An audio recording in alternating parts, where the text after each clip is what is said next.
this is Race Control Dewey, one of the co-founders of Just Two Idiots, as well as one of the steering committee members for the Just Two Idiots Cup Series, an online racing league that uses iRacing. There's a link below for more information. We're always looking for new members, especially with Season 3 coming to an end and Season 4 coming up soon. One of the roles I play for the J2ICS is race control. I am the human monitor of our racers, and I monitor the iRacing system to make sure it doesn't cause more trouble than it's worth. In doing so, I watch the entire event each week from the replay screen, ready to throw yellow flags to slow racers down or take away penalties the iRacing system may have given for no reason. However, to keep track of what happened at which events and to make sure that none of the guys are causing too much commotion, I also go through the race replay and note various events throughout the race, mainly when people lose control or crash into each other. This video just shows what I do to make those reports. Welcome to Race Control Chronicles. I'm doing the write-up for the events at Daytona. We ended up buying the new pack for the Just Two Idiots Cup Series, and I'm doing the write-up for it, which means that I'm looking at the crashes and the other incidents, such as crashing into walls and penalties administered for unsafe pit exits and things like that. The first we're coming up to is one of the big ones, Turn 1 Syndrome, as it's called.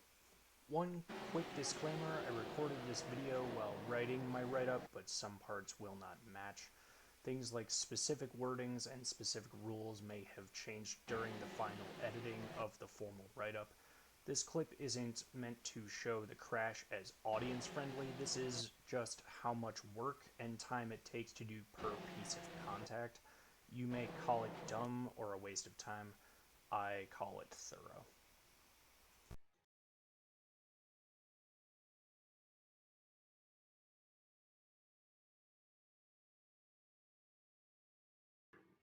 I labeled the lap, and I labeled the in-simulation time code to make it easier for people to find if they were to want to challenge it or otherwise just view it.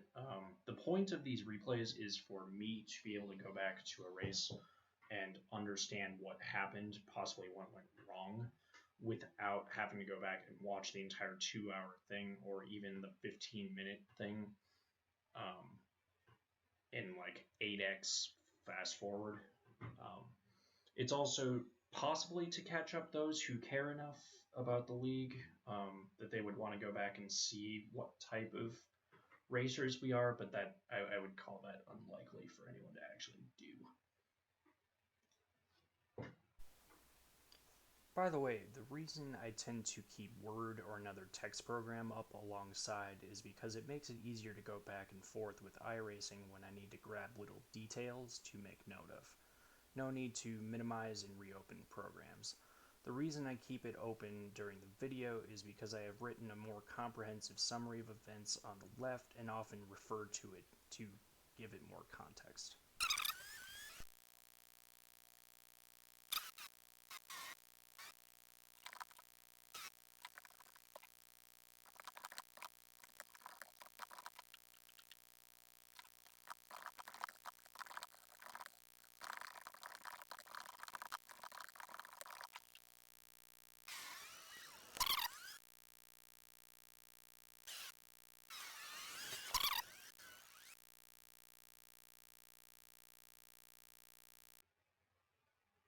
So at the Just Two Idiots Cup Series, we have a rule called rubbing is racing. We try to keep in mind that mistakes are made. The owners or the founders of the league were NASCAR guys. We're used to mistakes being made.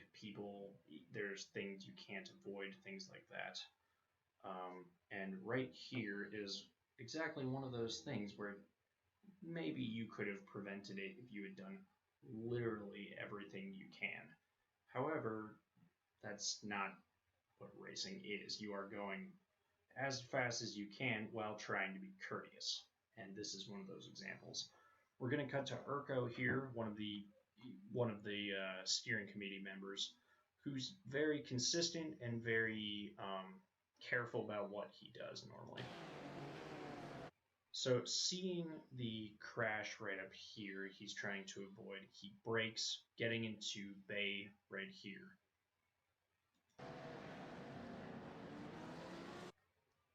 Bay breaks away, is about to get loose. You see Fuzzy right here got a bit close because he wasn't expecting to have to break through this corner, which is fair. You shouldn't have to, or not as much as was. Bay spins out. That's also unexpected. Urko brakes as he should. He doesn't drive through Bay, but in doing so causes Fuzzy to catch up too quickly. He also brakes. Doesn't cause too much of an issue, but in doing so,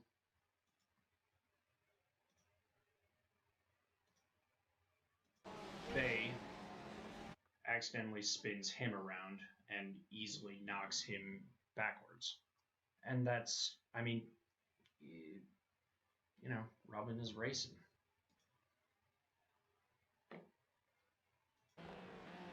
So right here, Urko has gone wide in the corner, and I tried to word my write-ups as specifically as possible because wording is very it's deliberate. You need to know what you're writing and what it means. It has a lot of effect. For example, I used the word taps here because Urko and Dan tap right here. There's no collision. They do not collide. That it tends to insinuate that there was a lot of force used and that there was some amount of damage, at least in terms of racing. Taps usually means that yes, you touched, but there was no force imparted. It didn't knock anyone off their course by a large amount. It didn't spin anyone. It didn't have a large arrow effect. And taps means that it didn't take a huge mistake for it to happen. Here's one of the first clean spins. No contact made. I just make a note here that he continues. I have a map of the course up. I usually try to mark the turn. Sometimes it's not worth the time trying to figure out which one it is, especially if the angle's off. I don't try to put it in. So.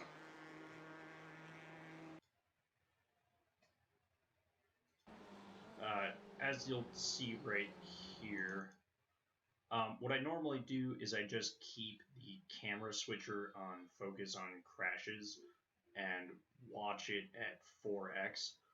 I do this because you're able to get more of a perspective of the race, and sometimes, like right there, the camera switcher won't catch every relevant detail, such as Dale re-entering again.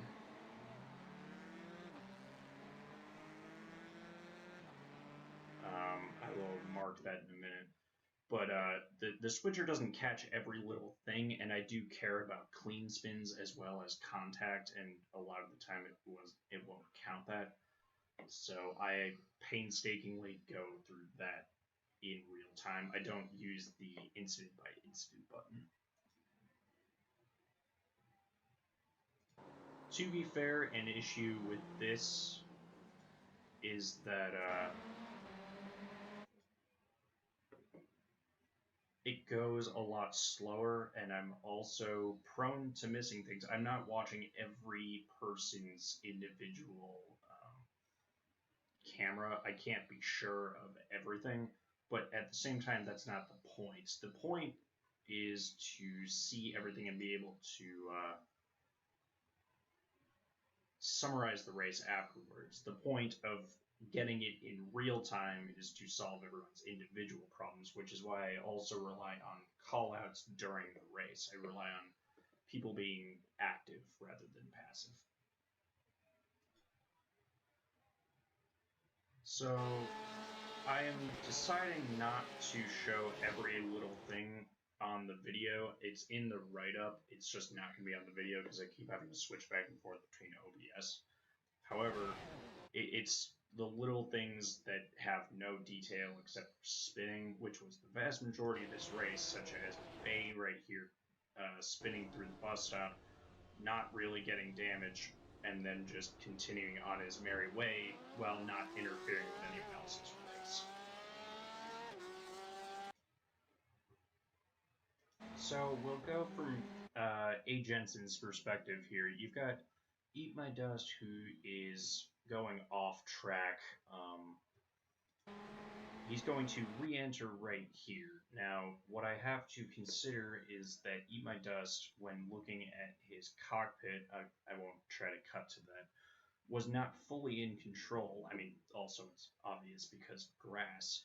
However, he still chose to try to re-enter. He pulled left intentionally. He braked correctly.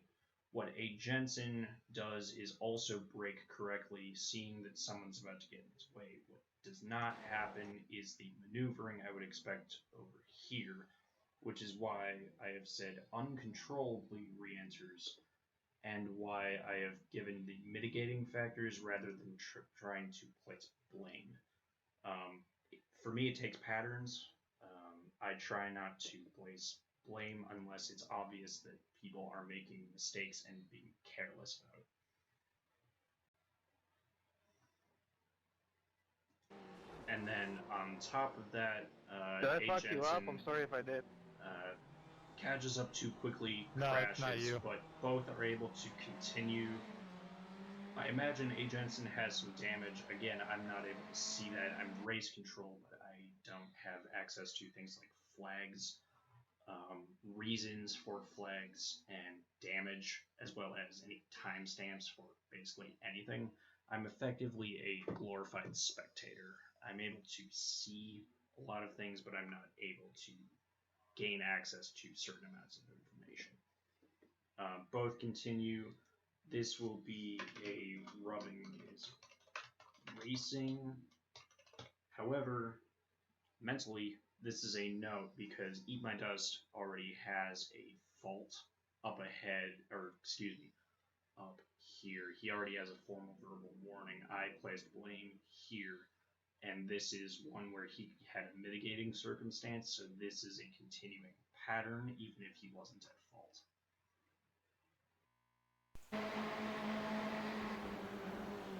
So right here we see Dan and Brando coming into the bus stop. Brando here starts to get loose.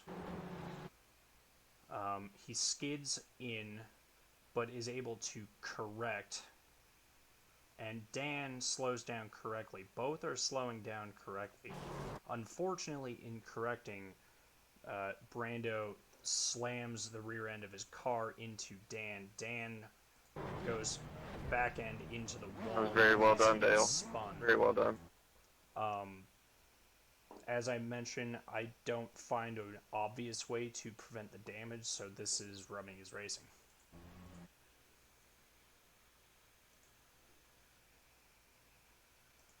Okay, so this I'm not so appreciative of. Dan, chill.